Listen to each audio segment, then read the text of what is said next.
vamos a darle a la tacha de testigos. La tacha tiene como finalidad restarle eficacia a un medio probatorio. Entonces, ¿qué son las tachas? La tacha está en el género de cuestiones probatorias, entre lo que es la tacha y la oposición.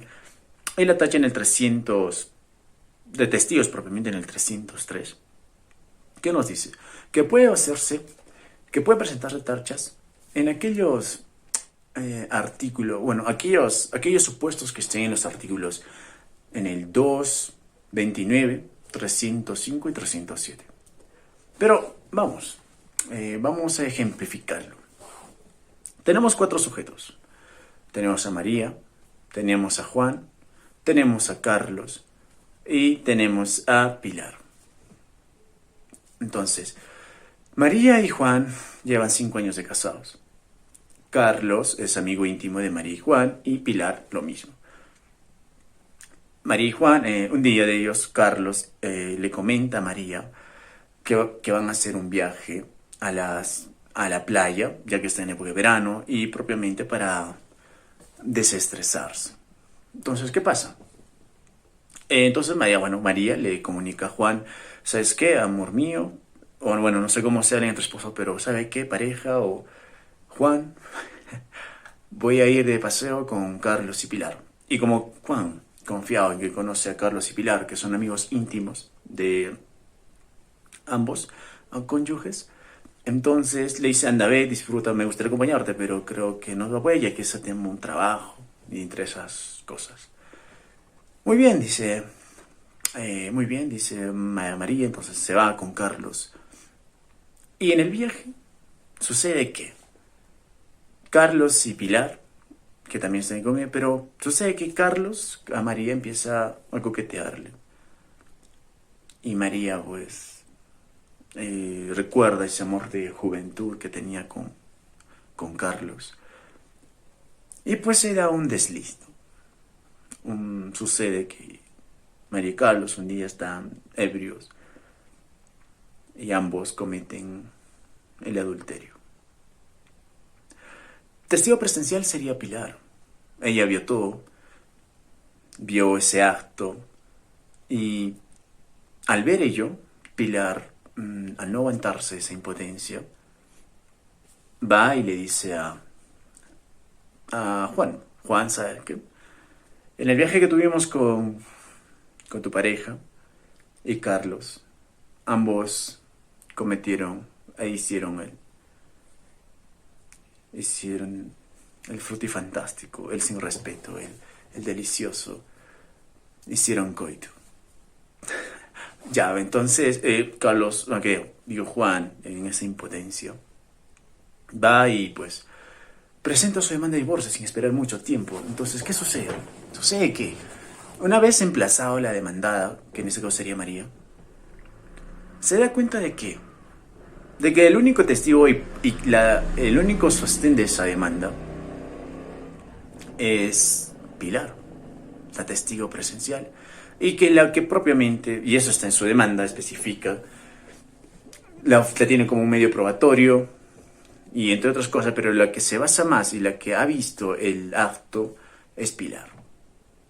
Muy bien, entonces María, como es astuta, le comenta a su abogado y le dice que Pilar, la única testigo que está ofreciendo en la demanda, es amigo íntimo de... Tenemos aquí ¿Es amigo íntimo de quién? De las partes, o sea, de María y Juan.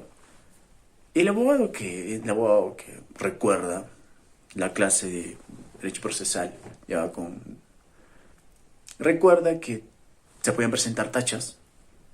¿En qué causales?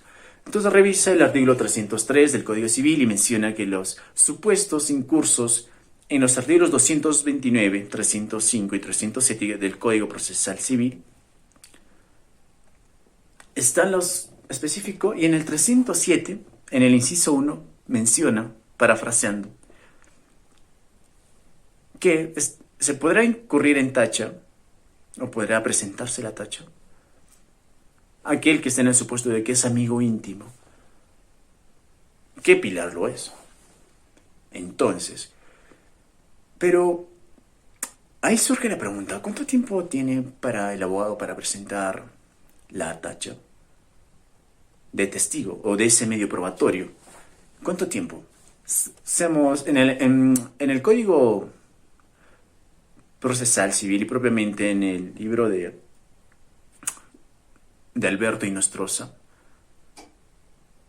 se desarrolla que cada tacha tiene su tiempo, no, que de cada vía procedimental tiene el tiempo para presentar su tacha. Al ser esto un divorcio por causal de adulterio, es en la vía de conocimiento. Y además, tiene 5 días, siendo que la vía procedimental es de conocimiento. Y si fuera de abreviado, serían de 3 días para presentar su tacha. Y si fuese sumarísimo, se presenta al contestar la demanda. Entonces tenemos ahí, por la causal de adulterio, un divorcio. Demanda de divorcio por la causal de adulterio. Siendo esto y tramitándose por la vía de conocimiento, tiene 5 días. Y entre esos 5 días, entonces el abogado menciona y comenta que estando en el artículo 307, pero remitiéndose al 303, que se menciona que está permitido para presentar tachas de medios probatorios, aquellos que están incursos en esos supuestos, y revisa que en el 307, en el inciso 1, menciona al amigo íntimo de una de las partes. Pero recordemos que estas tachas se presentan con su respectivo medio probatorio. No se le puede presentar ni se puede mencionar así por así. Entonces lo presenta, admite la tacha y después, pasado ello, la actuación probatoria de esta tacha se realiza conjuntamente después de la fijación de puntos controvertidos en el saneamiento probatorio. La actuación de los medios de prueba de la tacha, no la actuación en sí o la propia resolución de la tacha. Que esa resolución que va a llevar o lo va a realizar el juez en su sentencia, con su debida motivación y entre otras cosas. Entonces, una vez presentado esta tacha por la demandada, se comenta y dice, y el juez tomará conocimiento, o el juez al considerar, y eso está dentro de sus facultades, tiene por 2 opciones. Y de preguntarle por qué se presenta la tacha, y más de testigos. Y esto vamos a citar otra vez Alberto Inostroza, que también cita en su libro de Comentarios del Código Procesal Civil, cita a Cardoso y Sad. ¿Qué dice? El propósito de la tacha. La tacha va dirigida a obtener una de dos cosas. Uno, que no se reciba por el juez la declaración. Y segundo, o que se reciba la declaración, pero sea desestimada por él al momento de ser apreciada. Entonces, ¿qué nos indica? Que dentro de las facultades del juez, aún presentada la tacha sobre aquel medio probatorio que es la declaración de testigo, el juez puede actuar. Puede actuar este medio probatorio, puede hacer que el testigo, que sea, Pilar, declare y propiamente se dé su testimonio. ¿Para qué? Para que aclare los hechos, pese a que tiene la tacha. La tacha no inhibe a que se pueda actuar este medio probatorio. Está dentro de las facultades del juez poder actuarlos o no. Entonces, como ya terminando este punto, el juez dentro de sus facultades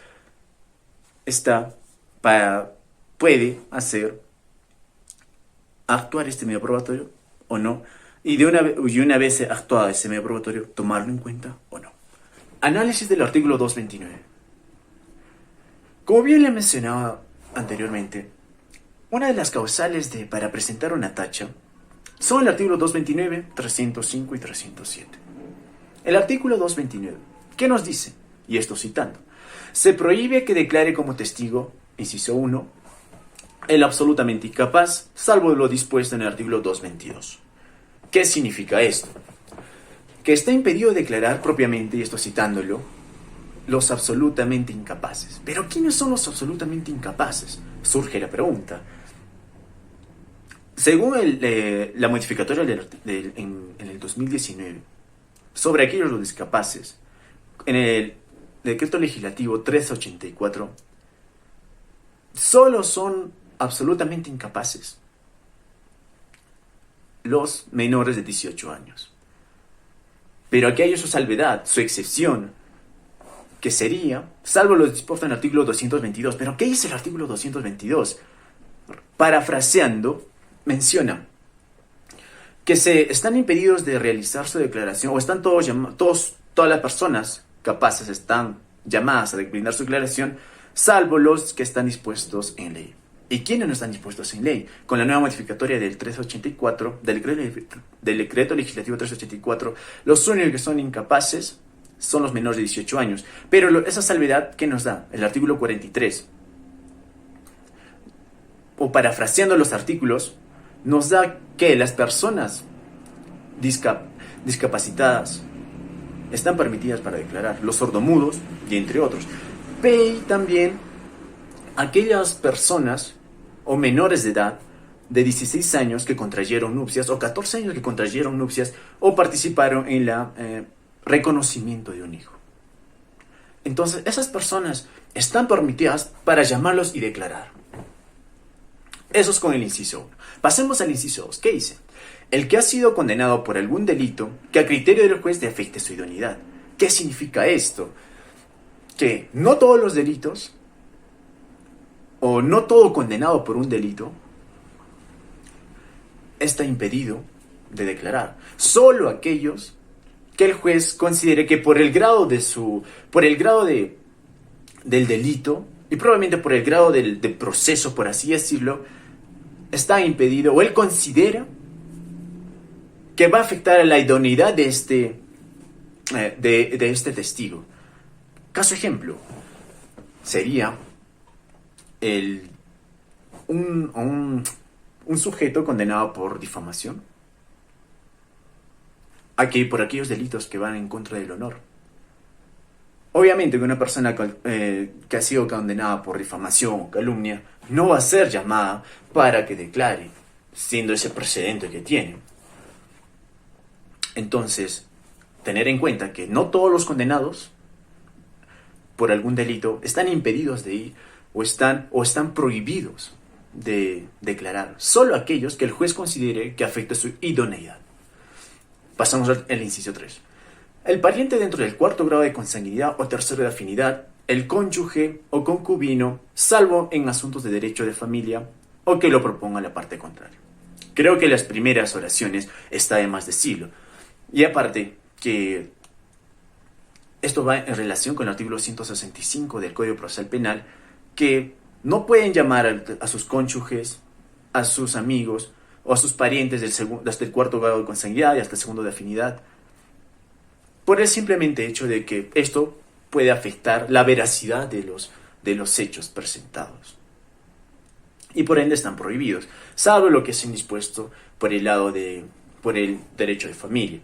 Que en este caso, en el caso anterior tomado de Juanito, de Juan, de María, siendo un divorcio, proceso familia, puede quizá mandar a declarar a la madre de Juan. Podría ser. Pero esas son las excepciones.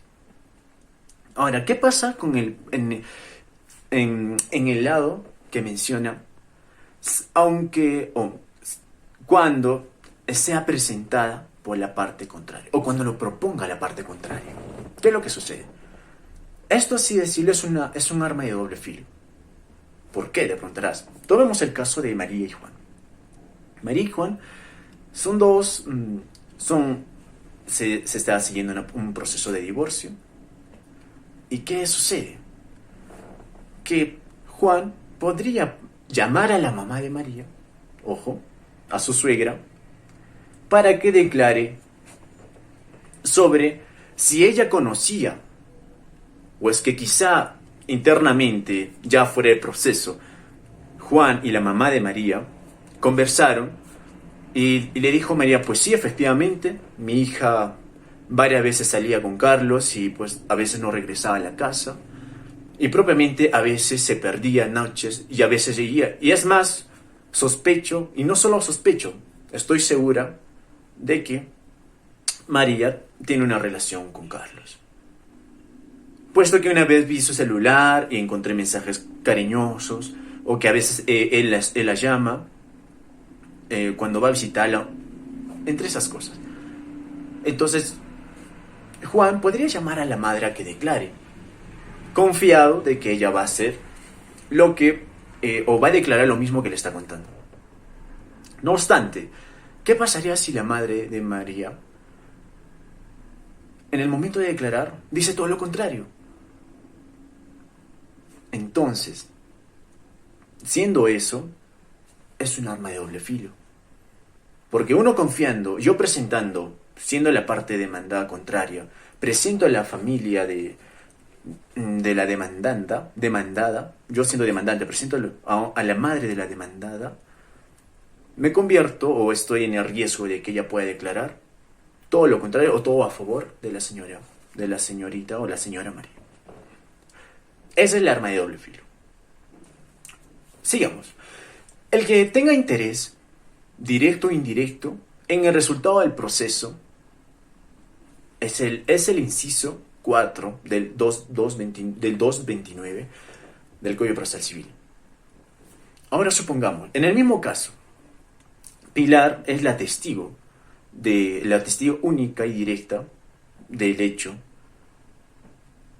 Entonces, ¿qué pasa?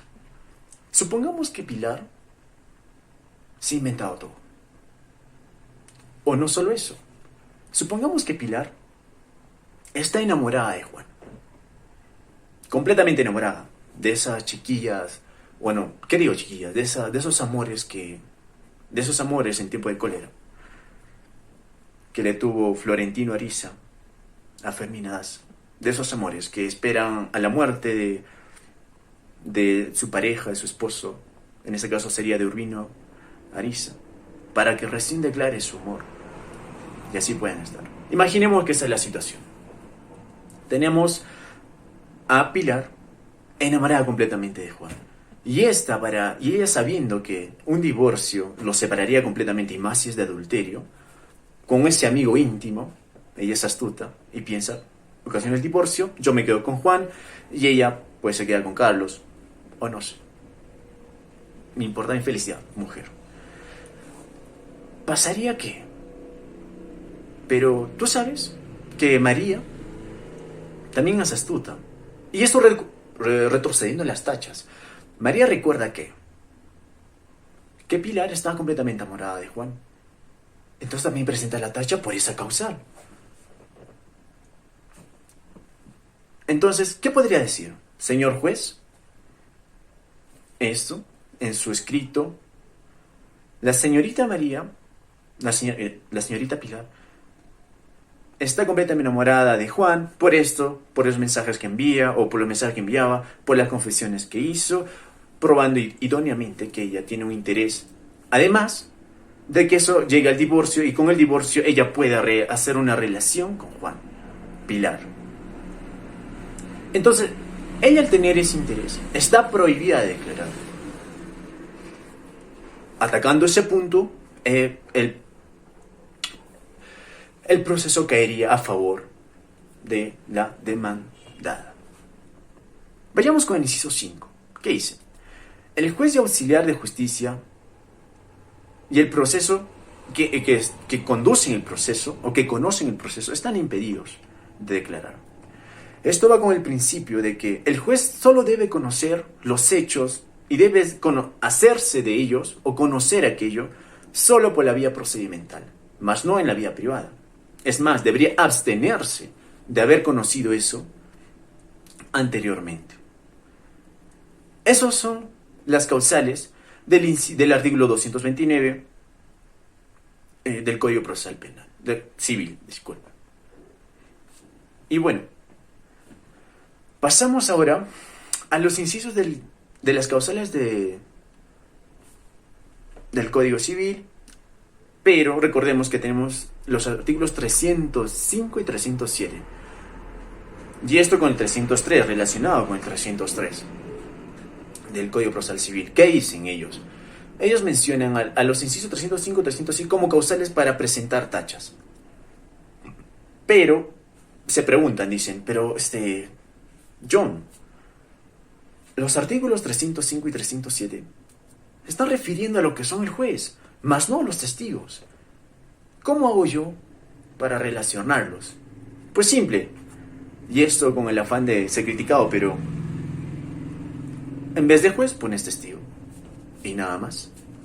Y así lo vas desarrollando propiamente, en lo que son para presentar tu tacha. Así es como en el 307, inciso 1, comentamos que siendo Pilar, en el caso de Juan y María, siendo Pilar la que es testigo, la única testigo de aquel hecho producido, entonces, propiamente, en el inciso presentas tu tacha, amparada en el artículo 307, inciso 1. Pero recordemos que ello tiene que ser probado y de manera totalmente idónea que al juez le convenzca de que efectivamente Pilar es amiga íntima y propiamente añadiendo que ella tiene un interés además del resultado del proceso para que ella se vaya con Juan. Continuemos con lo que es el desarrollo de la declaración. Como en anteriores videos comentó someramente Yanela sobre que el proceso, o propiamente la oralidad de la declaración de los testigos. Entonces, tenemos ahí requisitos, por los cuales el testigo debe pasar. Primero, su declaración debe pasar. Primero, que este testigo sea una persona, o que sea personalmente. No puede una entidad, por eso las personas jurídicas están impedidas, salvo sus representantes, no la persona jurídica en sí. ¿Por qué? Porque tú no ves a una persona jurídica caminando por la calle, o tú no ves a Indecopi caminando por la calle como una persona natural. Entonces, Entonces, ahí va el elemento de que la declaración deberá hacerla personalmente. Y no solo personal, también física. No obstante, en los tiempos que estamos afrontando en el 2020 sobre la pandemia, esto se hace imposible. ¿Por qué? Por la aglomeración y todo lo que conlleva ello, y proviene del contagio. Pero esto no es un óbice para continuar con ello, con la declaración del testigo, puesto que hay medios, y esto lo rescata muy bien en el artículo, en el Código Procesal Penal, al inciso de que las personas que están en el extranjero y no pueden brindar su declaración personal y físicamente, pueden hacerlo mediante la tecnología, esto es videoconferencias. En el caso de no ser videoconferencias, también puede pedir al cónsul en Perú, si imaginemos que está en Francia, al cónsul que se encuentra en Francia, llamar al testigo que se encuentra allí y probablemente se ayuden mutuamente grabando y haciendo las preguntas pertinentes. Pero todo ello con la ayuda de la tecnología, algo que se está implementando continuamente en el transcurso de estos días, la declaración de testigo. Bueno, ¿qué más? Según los artículos 231 y 232, los gastos que conlleve traer al testigo del Código Procesal Civil, los gastos que conlleve traer los testigos de su lugar de residencia hacia el lugar donde se va a hacer la declaración, todo ello debe correr por gasto del que lo presenta o de la parte que lo presenta. Eso queda ojo. ¿Y qué más? El 232 menciona y dice: si es que este testigo no acude a brindar su declaración, será multado con 54 unidades referenciales, sin perjuicio de que sean llevados por la fuerza pública. Algo que tiene en comparación con el Código Procesal penal. ¿Qué dice? Que en caso de no asistir a brindar su declaración a aquel testigo y que resulte de suma importancia, será llevado por conducción compulsiva por la fuerza pública. En ese caso serían de los policías trayendo al testigo a testificar y a brindar su declaración sobre los hechos. Ahora vayamos a lo que es respecto a cómo debe realizarse las preguntas. Y recordemos que en el artículo en el acápite que tiene la creación de testigos del Código Procesal Civil, se menciona que de manera supletoria y en lo que le comparezca o convenga, parafraseando,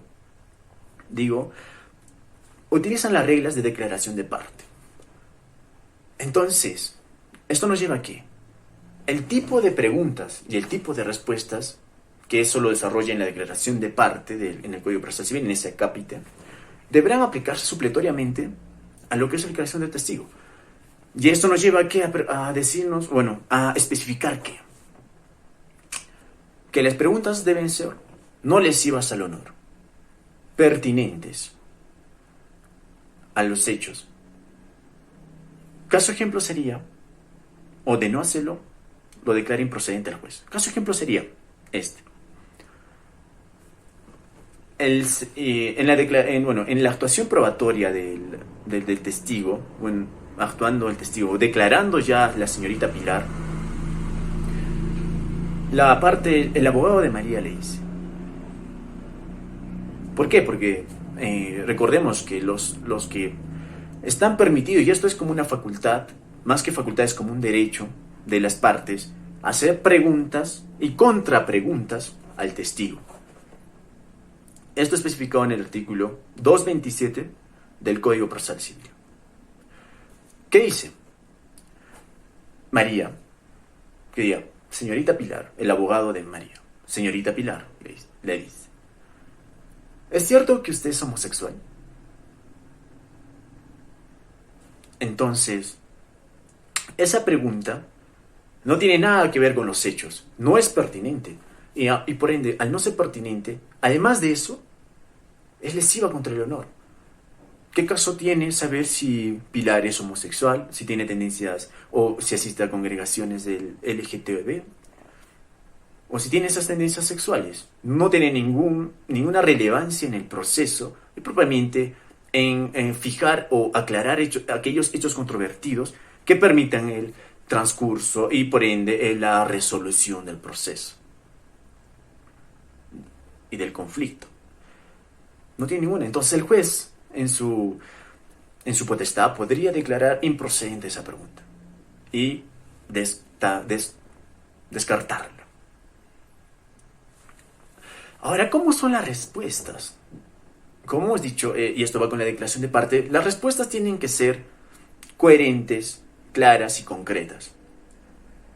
Si es que el testigo se niega a responder, y no solo se niega a responder, si el testigo se hace renuente, y además esa respuesta cabe en lo que es para aclarar aquellos hechos, materia del conflicto, el juez le obligará para que ésta conteste de la manera más clara posible, concreta y clara. Y esto está amparado en el artículo 218, como dijimos, y anteriormente las preguntas en el 217 del Código Procesal Civil, en lo que es el acápite de la declaración de parte.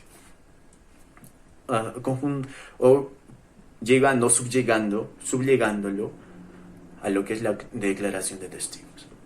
¿Y qué más? Pero esta obligación no es que no te sea limitada de contestar correctamente y concretamente.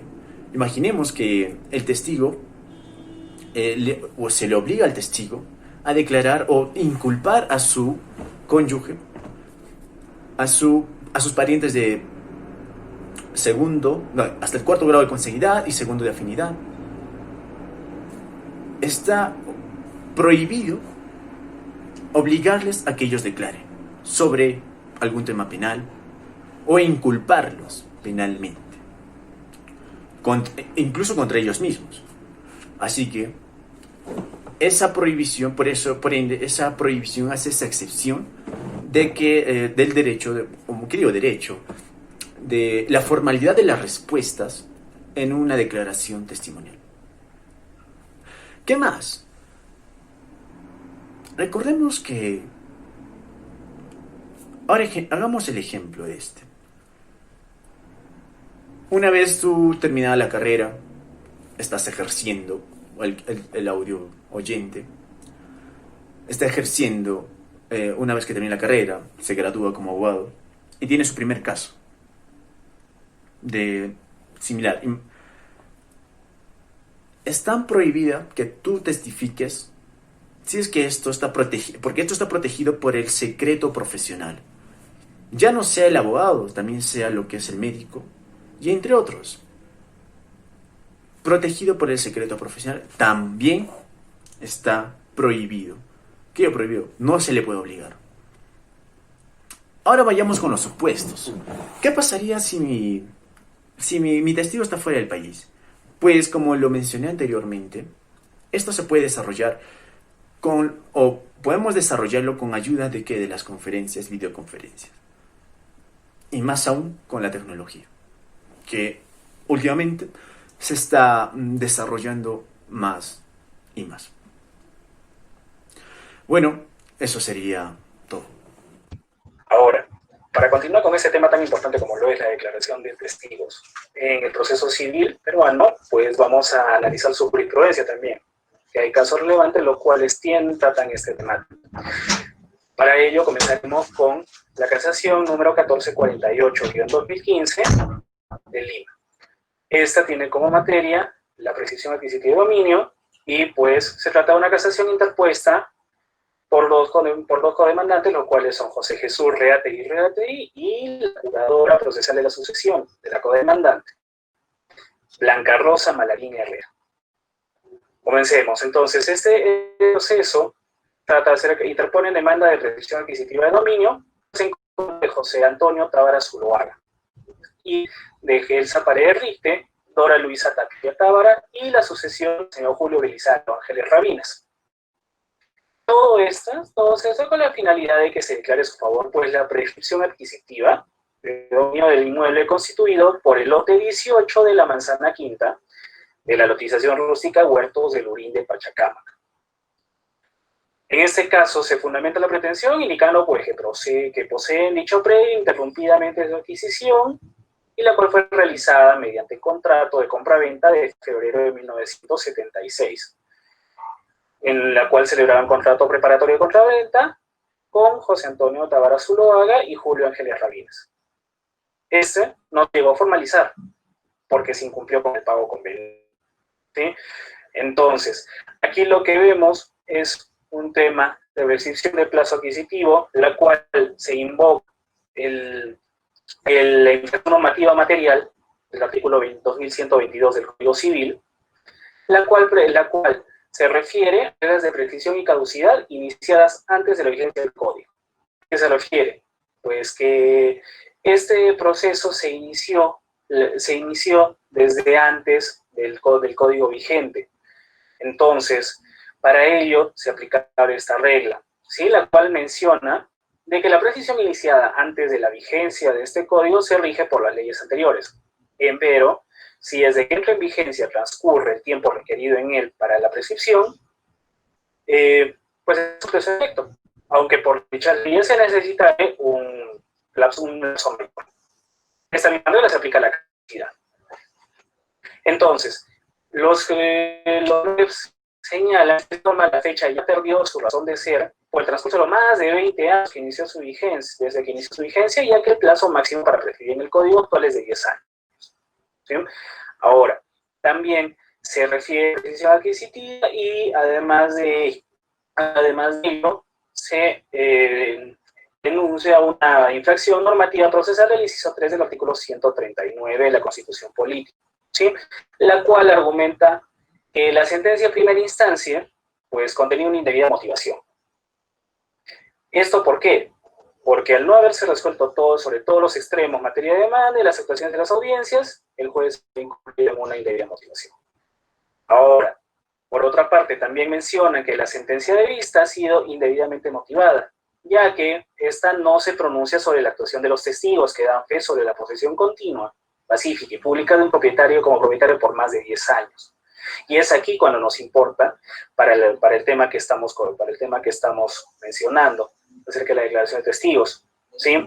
Porque aquí se presentan testigos los cuales dan fe de que la posesión que se efectuó sobre el inmueble fue como propietario de manera continua, pacífica y pública. Los 3 requisitos que se menciona para que se pueda invocar la precisión adquisitiva de dominio con el lapso de ley, que es de más de 10 años en este caso. Ahora, el Tribunal Constitucional pues se refiere a ella de esta manera, ¿sí? Ahora, por ejemplo, ¿qué nos dice? Que la motivación o la fundamentación de las resoluciones judiciales se traduce en la explicación detallada que debe realizar el juez de los motivos que han conllevado a la decisión final.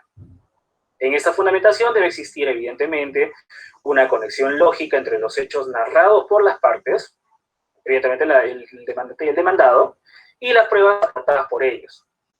También debe existir la coherencia y la consistencia en sus razonamientos. Ahora, el Tribunal Constitucional invoca también una resolución anterior en el expediente, la cual menciona en el expediente número 148-0-2006, como que es una acción de amparo. Esta en relación a la motivación de las resoluciones judiciales. El tribunal invoca esta resolución en el punto que el derecho a la debida motivación a las resoluciones importa que los jueces, al resolver las causas, expresen las razones o justificaciones objetivas que los llevan a tomar una determinada decisión, ¿sí?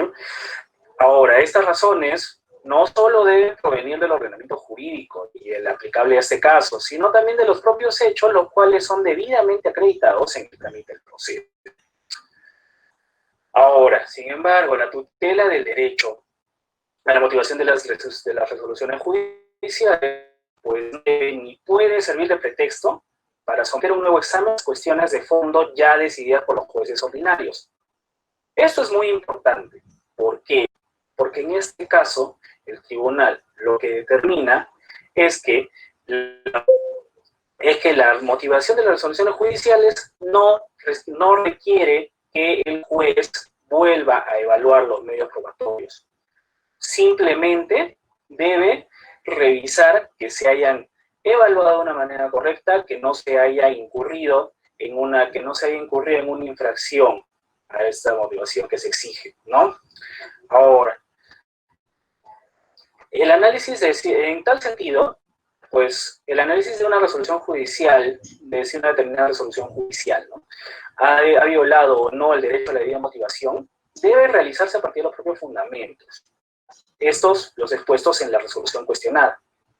De modo que las demás piezas procesales o medios probatorios del proceso en cuestión solo pueden ser evaluados para contrastar las razones expuestas, mas no pueden ser objeto de una nueva evaluación o análisis. ¿Esto por qué nos dice el tribunal? Porque en este tipo de procesos al juez constitucional no le incumbe el mérito de la causa, sino el análisis externo de la resolución, a efectos de constatar si ésta es el resultado de un juicio racional y objetivo, donde el juez ha puesto en evidencia su independencia e imparcialidad en la solución de un determinado conflicto, sin caer, pues, en ningún límite, ¿no?, de arbitrariedad en la interpretación y la aplicación del derecho, tampoco en subjetividades o inconsistencias en la valoración de los hechos. Ahora, pues, en el presente caso, el tribunal nos menciona que el recurrente cuestiona la debida motivación de la resolución. Esto en el sentido en que no se emitió pronunciamiento respecto a la declaración de testigos que dieron fe, como comenté anteriormente, respecto a la posesión continua, pacífica y pública como propietario. toda vez que nunca existió una entrega de la posesión del inmueble, ¿sí? Ahora, en cuanto al otorgamiento de la escritura pública, señala que en ningún momento se discutió la posesión del bien. Entonces, habiéndose comportado como propietario hasta el 14 de marzo del 2004, fecha en la que es despojado mediante un proceso de reivindicación. Entonces, aquí es que vemos la importancia de la motivación del juez. Aquí entonces, ¿por qué el juez determina por qué el juez no se pronuncia aparentemente acerca de la declaración de los testigos? Es porque en este caso nunca se cuestiona la posesión. La posesión ya estaba determinada por la cantidad de medios probatorios que se dio, ¿sí? Entonces, al respecto también señala que dichos actos fueron evaluados por la sala y se concluye que existe la misma congruencia con los aspectos planteados, así como de una motivación suficiente. Esto enfocándose en un análisis detallado de los hechos. Por ello, se desprende que la sala analizó los efectos de la interrupción del plazo de prescripción adquisitiva en base a los elementos probatorios aportados, y realizándose un adecuado análisis del supuesto relativo a la prescripción adquisitiva de dominio a la que se refiere el artículo 950 de nuestro Código Civil. En resumen, ¿en qué termina este caso? La resolución nos menciona que se declara infundado el recurso de casación interpuesto por José Jesús Reategui y la juradora procesal de la sucesión de la condemandante Blanca Rosa Malarín Herrera. En este caso podemos ver aspectos de la debida motivación y respecto a la declaración de testigos. Este es un aspecto el cual es uno de los más criticados en los casos consultados y en la práctica vista en cuanto a las declaraciones, que como medio probatorio no consideran que muchas veces los recurrentes que se haya evaluado de manera correcta. Ahora, pasemos a una segunda resolución. La sentencia de casación, la casación número 7251 de 2017 de Lima Norte, la cual tiene como materia la prescripción adquisitiva de dominio. En este caso, se trata de recurso de casación interpuesto por Homero Delfín Ríos Castillo, de fecha 1 de junio de 2016. Esta, que declaró infundada la demanda y reformándola la declararon fundada, en los seguidos por Custodio Barrial Monares y otra contra Homero Delfín Ríos Castillo y otros sobre prescripción adquisitiva de dominio. En este caso, ¿de qué trata? Se trata de un recurso de casación, el cual tiene los siguientes causales. Primero, se menciona la infracción normativa del artículo 950 del Código Civil, el cual trata de la prescripción adquisitiva de dominio. ¿Sí? Entonces, en este caso alega que la continuidad por 10 años, como lo exige la ley, solo está aprobado con 2 oficios cuestionados, los cuales además están probados con los recibos de pago por concepto de tarifa de agua en la Junta de Regantes. ¿Sí? ¿A qué predio se refiere en este caso? Se refiere a un predio rústico con una extensión de 0.1315 hectáreas, los cuales están ubicados en el predio rural de Punchauca, Caudivilla y Anexos, Concón y Huaycoy, en el distrito de Caraballo, en Lima Norte. ¿Qué sucede? Sostienen que cuentan con la constancia de empadronamiento expedida por la Comisión de Formalización de la Propiedad Privada, que es COFOPRI, la cual certifica su posesión desde el año 1998, ¿sí? Sobre el área de materia de litis, siendo esta de manera directa, continua, pacífica y pública como propietario. Esto es lo que mencionan Custodio Barrial Monares y Damasa Alacote Carpio de Barrial. En este caso, dicen que esta posesión se originó en circunstancias, pues que habiendo adquirido por adjudicación el predio rústico asignado con la propiedad con la unidad catastral número 00954, ¿sí? Es la propiedad que colinda con el citado bien, materia de litis, el cual vieron que al ver que estaba desocupado, tomaron la posesión habilitándolo para su explotación. Inclusive señalando que para ello han realizado en todo este periodo gastos, los cuales han sido exclusivamente para poder efectuar estas labores en este predio. Ahora, en este caso también se menciona la infracción normativa de los incisos 3 y 5 del artículo 139 de la Constitución Política, que establecen como principios de la función jurisdiccional la observancia del debido proceso, la tutela jurisdiccional efectiva y la motivación de las resoluciones judiciales. ¿Bien? Entonces, ahora, la parte demandada, ¿qué dice en este caso?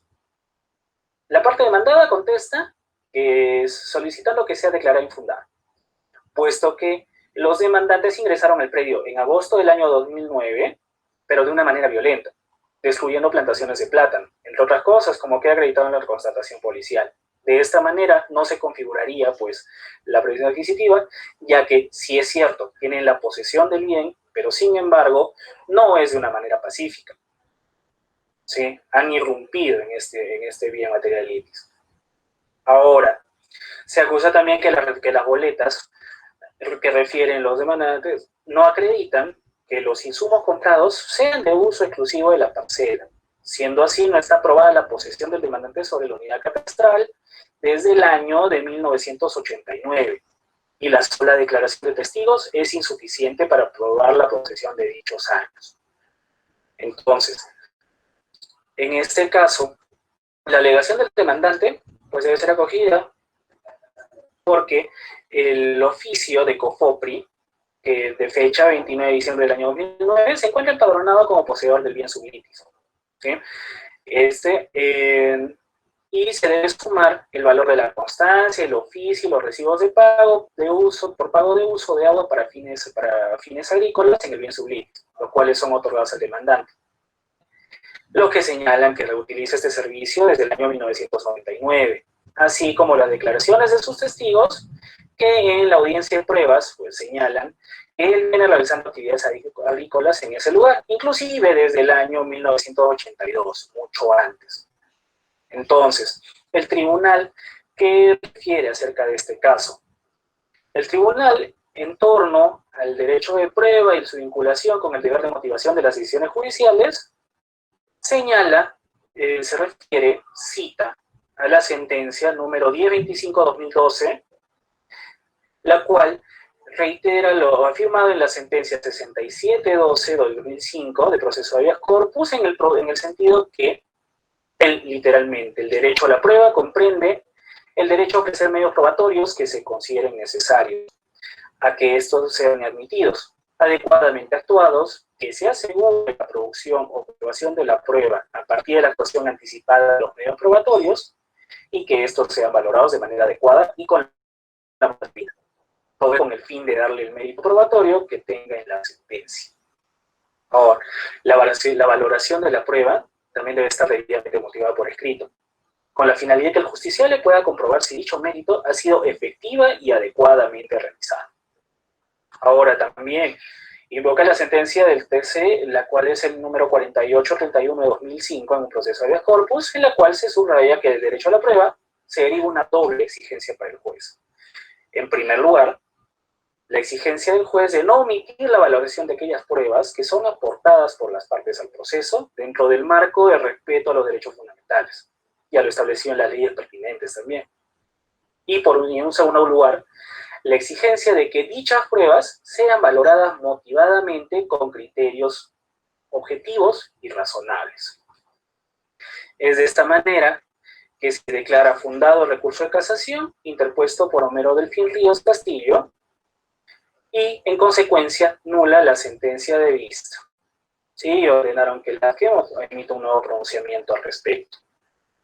Entonces, como vemos, una vez más, el tema que nosotros referimos acerca de la declaración de testigos tiene una estrecha relación con la debida motivación del juez, la cual es cuestionada en cuanto a los extremos que en un proceso los testigos declaran los hechos de una manera en la cual el recurrente usualmente no ve de que sea esto tomado en cuenta por el juez. En este caso, por ejemplo, cuando se trata de que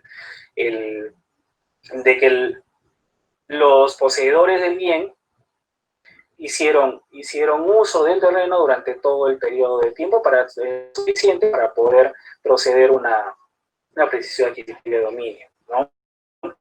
Ahora, tenemos un tercer caso también.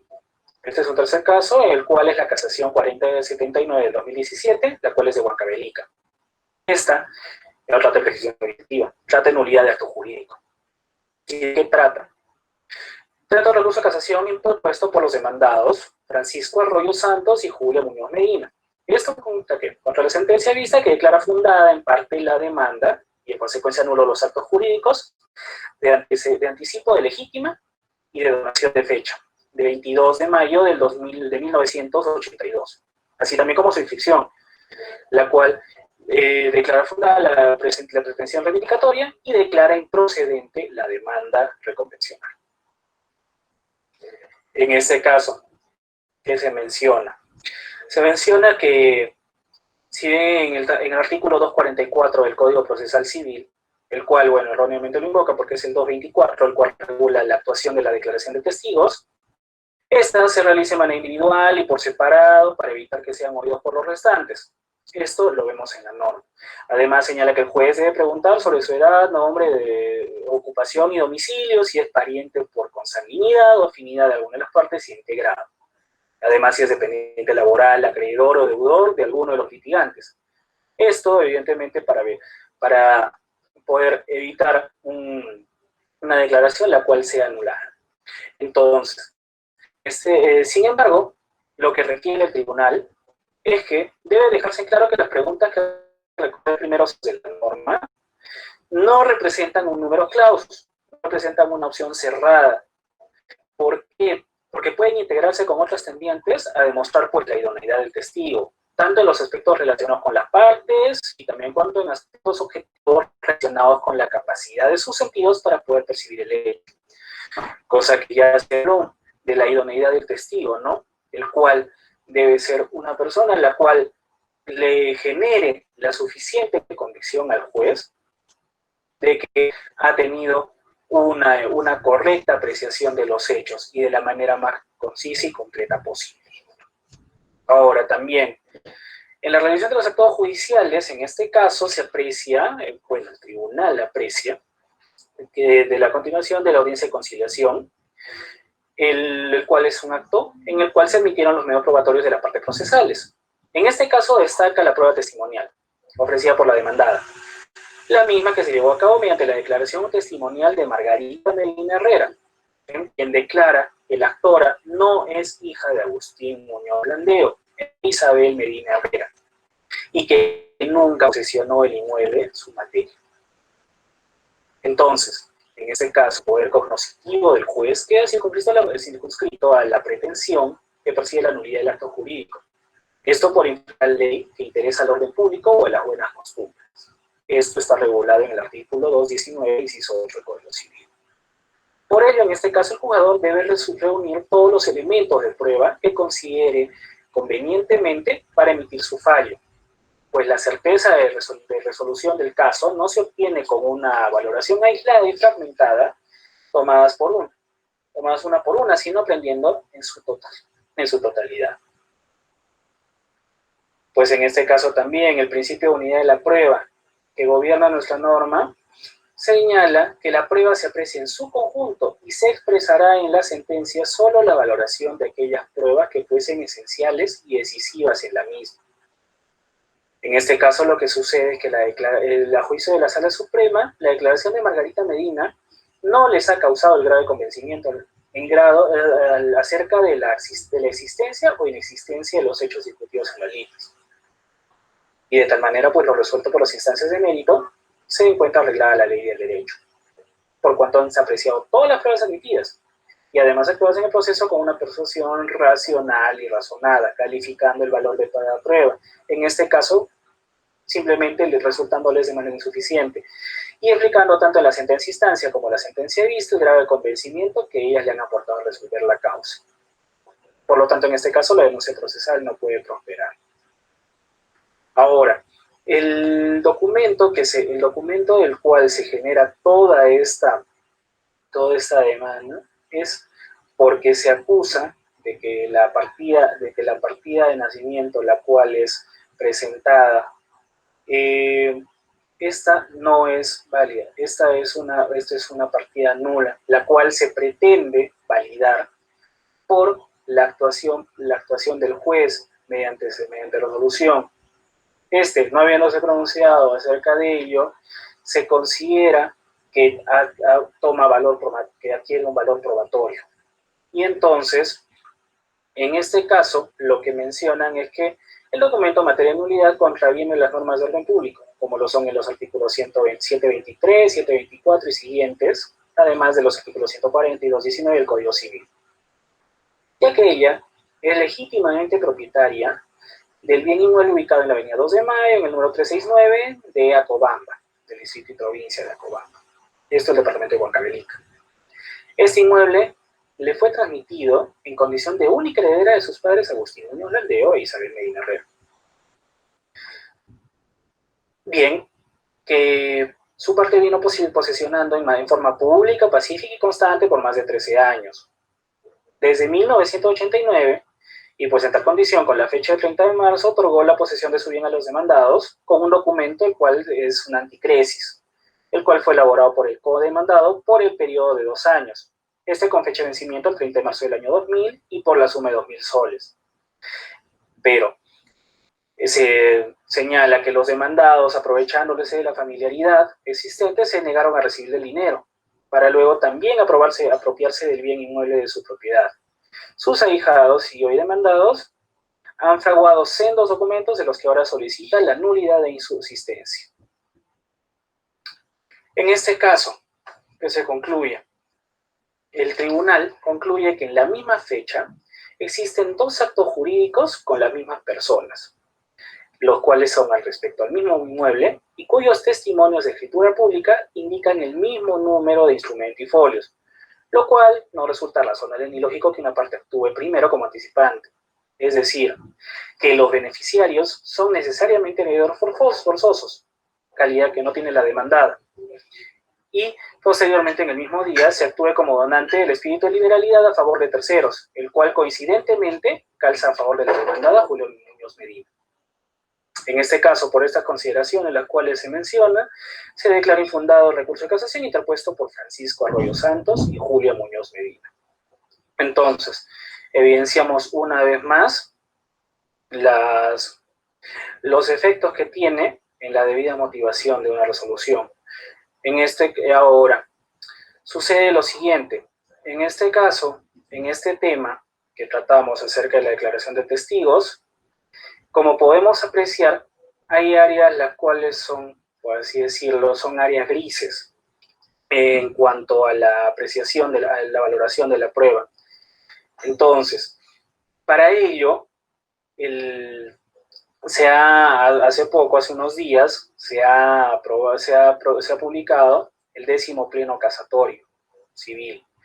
En este caso, el cual señala puntos muy interesantes, los cuales nos aportan una visión más clara y una visión que une todo lo que resulta unificatorio para los criterios diversos que existen acerca de este tema.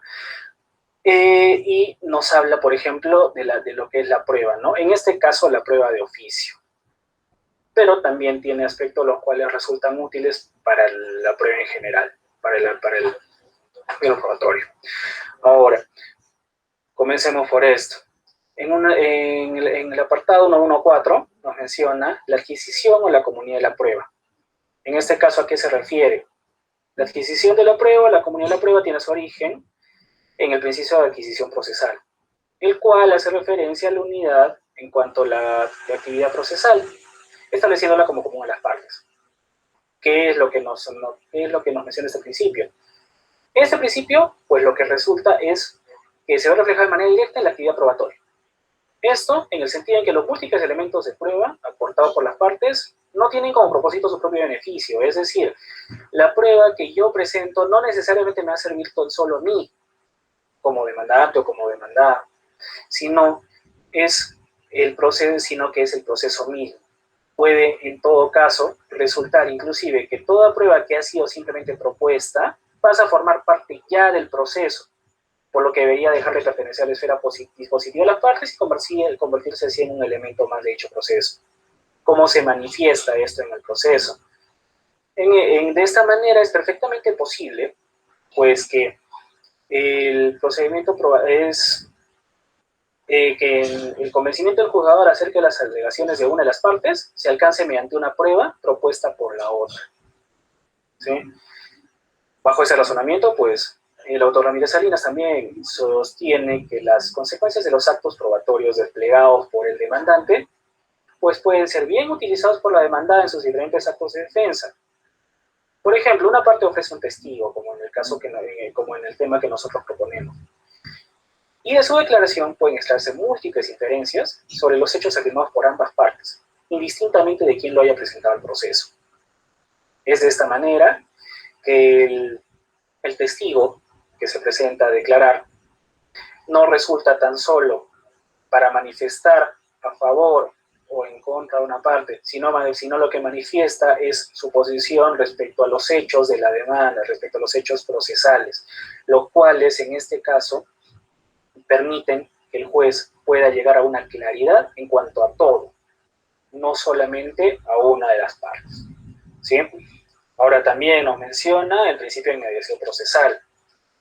En este principio, pues, la mediación está pensada en lograr una mayor relación directa entre los medios de prueba relevantes presentados por las partes y el juez. Entonces, ¿es que se pretende? Que permitir al juzgador de los hechos apreciar de manera personal todo aquello que es ventilado en el proceso. Esto procurando alcanzar una mejor percepción de lo narrado y lo acontecido en la realidad. Ahora, el autor Ramírez Salinas, por ejemplo, invocado anteriormente, señala que en la declaración de testigos se afirma que ese contacto directo que se podrá dar entre el juez y el testigo permitirá establecer un grado de afinidad tal entre ambos que permitiría dilucidar las dudas del magistrado. Estas siendo imposibles de vislumbrar por actuaciones o intermediarios, los cuales cuentan con apreciaciones diferentes. Ahora, en nuestro ordenamiento procesal civil, la inmediación también está en el artículo 5 del Código Procesal Civil, de acuerdo con la siguiente formulación, ¿no? Que es que las audiencias y la actuación de medios probatorios se realizan ante el juez, siendo de esta manera indelegables bajo sanción de nulidad, y se efectúan las actuaciones procesales por comisión. Ahora, en cuanto a la mediación, es vital la presencia del juez en todas las actuaciones judiciales. ¿Esto por qué? Como se mencionó anteriormente, el juez es el que debe de conocer el proceso, el juez es el que debe de conocer todos los hechos, todas las valoraciones de las partes, de sus testigos en este caso, de los medios probatorios varios que se determinen para poder generar una verdad jurídica. Y es en esta situación que en principio no podría dejar esta función a otra persona, bajo la excusa, pues, de acelerar el proceso debido a la sobrecarga procesal, un término que es muy usual y de plena vigencia en la actualidad, ¿no? Ahora, en caso contrario, si las diligencias o actuaciones judiciales son realizadas en ausencia del juez, se determinará irremediablemente su nulidad. El 10º pleno casatorio no queda solamente mencionando los principios, sino también nos ayuda a delimitar el concepto de la prueba. En este sentido, ¿qué es la prueba? ¿O qué se puede entender cuando hablamos de prueba? En este caso, analizamos el concepto de la prueba, por ejemplo, más precisamente revisando los distintos sentidos que se le reconoce la expresión prueba en el derecho. En este caso, es una palabra la cual es polisémica, la cual resulta que tiene muchos significados y todos ellos válidos. En este caso, hay que contextualizar para poder ver el significado más acorde a la situación. En el primer sentido, por ejemplo, como actividad de prueba, hace referencia a la serie de actos jurídicos procesales que realizan los participantes en el proceso para demostrar o acreditar sus versiones de los hechos, lo que comprendería también la práctica de la prueba. Conforme a este sentido, el autor del Oliva Santos lo define como aquella actividad que desarrollan las partes con el tribunal para que éste adquiera el convencimiento de la verdad o certeza de un hecho, o la afirmación práctica, o para fijarlos como ciertos a los efectos de un proceso. Es en este sentido que la prueba se expresa en su carácter dinámico. Este comprendido por una serie de etapas en las cuales participa el juzgador de los hechos y las partes a fin de lograr una mejor reconstrucción de los hechos acaecidos. Se debe precisar además que toda la actividad jurídica desplegada por los sujetos parciales está sujeta a determinadas normas procesales y procedimentales. Ahora, hay un segundo significado, el cual se habla de medio de prueba, el medio probatorio, para hacer referencia pues a todos aquellos instrumentos que logran el cercioramiento del juzgador acerca de los puntos controvertidos. En este caso, tales como los documentos, la declaración de testigos, la declaración de parte, la instrucción judicial, etc. En este punto, Pietro Castro considera el medio de prueba como el instrumento corporal o material, cuya apreciación sensible constituye para el juez la fuente donde desea obtener los motivos para su convicción sobre la verdad, o no, del hecho que se ha de probar. Ahora, también tenemos límites en la prueba, y en la prueba uno de ellos es la licitud, y en este caso el 10º pleno casatorio nos pone este límite señalando el énfasis en el hecho de que las pruebas deben respetar los derechos fundamentales. ¿Qué importancia tiene esto en el caso de la declaración de testigos? Lo cual, esto en el sentido de que si mediante el ejercicio del derecho a la prueba se atenta directo e indirectamente contra otro derecho fundamental, pues la prueba utilizada puede ser considerada como prueba ilícita, y por lo tanto también se pasible de restricción y exclusión del proceso. Por lo tanto, en esta situación, el apartado H del inciso 24, el artículo 22 de nuestra Constitución, pues prescribe el derecho a que se establezca la invalidez de las declaraciones obtenidas mediante el uso de la violencia en sentido lato. Esto evidentemente tiene un significado y una razón de ser. ¿Por qué? Porque como hablé anteriormente, el objeto de un testigo que declare, es el poder esclarecer los hechos, el poder dar una posición la cual ayude al juez a poder conocer mejor la situación de conflicto la cual se presenta entre las partes. Entonces, si nosotros presentamos a un testigo a declarar, el cual ha sido previamente coaccionado, el cual ha sido violentado, el cual ha sido maltratado de alguna manera o vejado en alguno de sus derechos fundamentales, pues evidentemente la declaración que vaya a dar ese testigo va a carecer de toda validez. Va a resultar un testigo el cual no ayuda a aclarar el conflicto con relevancia jurídica, sino lo que hace es entorpecer la labor. Porque si nosotros lo coaccionamos, evidentemente no es para esclarecer las cosas, no es para esclarecer las dudas que existen en el proceso, sino para nuestro beneficio, o para el beneficio de alguien más, quizás. Ahora, también se menciona los poderes probatorios del juez. Respecto a los poderes probatorios del juez, pues se supone que no existe un problema sobre la fase procesal en que se ejerce, en la medida que ésta esté orientada a la correcta y verdadera determinación de los hechos, que es lo más importante.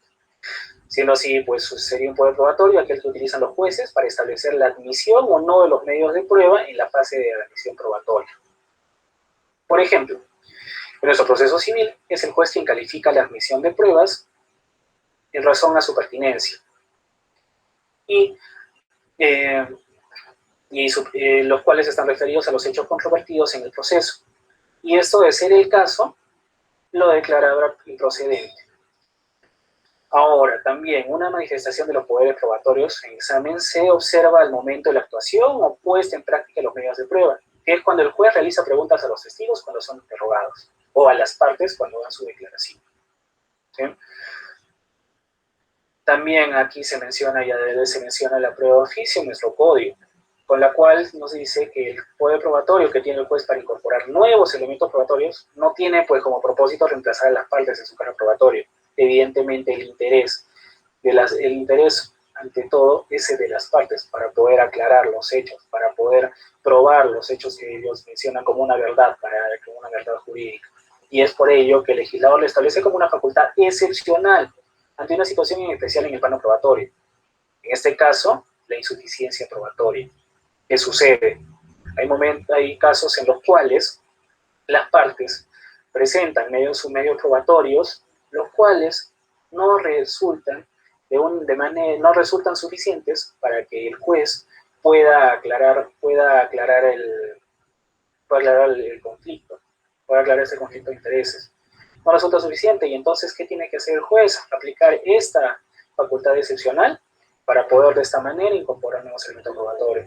E inclusive tiene la facultad de incorporar estos nuevos medios de prueba en la oportunidad que corresponda, lo cual es normalmente luego de concluida la actuación de la prueba y antes de que se emita sentencia en los procesos escritos y en los procesos sujetos a oralidad, pues en la audiencia preliminar, excepcionalmente en la audiencia de pruebas. Y esto de forma independiente de la carga probatoria que asumen las partes en el proceso. Además, en este caso, lo que nos menciona el décimo pleno casatorio es que es uno de los límites que mayor cuestionamiento presenta en el plano teórico. Por último, en este pleno se menciona el principio del contradictorio, principio muy importante en este caso, el cual refiere a que se puede contrastar la posible afectación o vulneración del principio dispositivo y el deber de imparcialidad. Esto se debe más a creencias e ideas negativas no justificadas. Pues en este caso, sí es cierto que no se debe descartar la posibilidad de peligro que puede existir en la atribución de pruebas de oficio, la cual, aunque se debe precisar que este riesgo se puede presentar en todos los poderes del juzgador y no solo en los de tipo probatorio. Sin embargo, no es excluyéndolo como se puede solucionar este problema, hecho que en la gran mayoría de los sistemas de justicia regula la prueba de oficio, entre otros poderes probatorios. Con todo, desde una posición más mesurada, se sostiene que en realidad el problema de la prueba de oficio no es tanto su reconocimiento no, sino el de sus límites o parámetros a su ejercicio.